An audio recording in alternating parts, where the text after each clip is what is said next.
लड़ाई हक की थी मगर झंडों में बट गई, आवाज बच्चों की थी नारों में दब गई। सियासत ने जब आंदोलन को गले लगाया, मंजिल पीछे छूटी और भीड़ आगे निकल गई। नीट के बच्चों का आंदोलन था, लेकिन अब होड़ लग गई है इस प्रोटेस्ट का सबसे ज्यादा राजनीतिक फायदा आखिर कौन उठाएगा।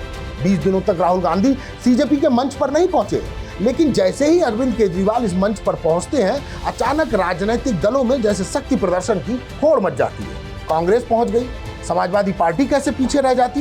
नेताओं और राजनीतिक कार्यकर्ताओं का जमावड़ा लग गया और जिस मंच से आवाज उठनी चाहिए थी नीट के बच्चों की, पेपर लीक की, उनके बर्बाद होते भविष्य की, वहां राजनीति के नारे बुलंद होने लगे। सीजेपी को लेकर पहले से ही उसके विरोधी आरोप लगाते रहे हैं कि यह आंदोलन आम आदमी पार्टी के प्रभाव में है।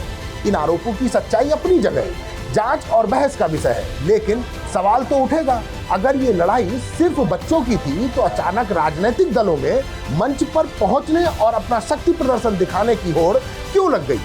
बच्चों को अपना आंदोलन करने देते, राहुल गांधी संसद में सरकार से सवाल पूछते, अखिलेश यादव संसद में जवाब मांगते, विपक्ष सरकार को नीट पेपर लीक पर घेरता और सड़क पर बच्चे अपनी लड़ाई लड़ते। लेकिन हुआ क्या? अब बीजेपी का सोशल मीडिया विपक्ष को घेर रहा है, विपक्ष बीजेपी को घेर रहा है। आप, कांग्रेस, समाजवादी पार्टी, सबके अपने राजनीतिक दांव हैं और नीट का बच्चा फिर पीछे छूट गया।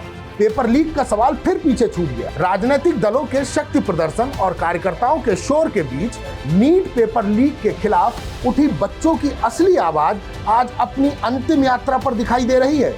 याद रखिए, मुद्दा नीट था, पेपर लीक था, मुद्दा बच्चों का भविष्य था, लेकिन राजनीति ऐसी घुसी कि बच्चे पीछे रह गए।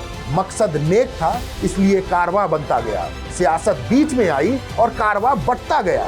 जिन सवालों को लेकर निकले थे सड़कों पर लोग, चेहरे बढ़ते गए और मुद्दा घटता गया। जय श्री राम।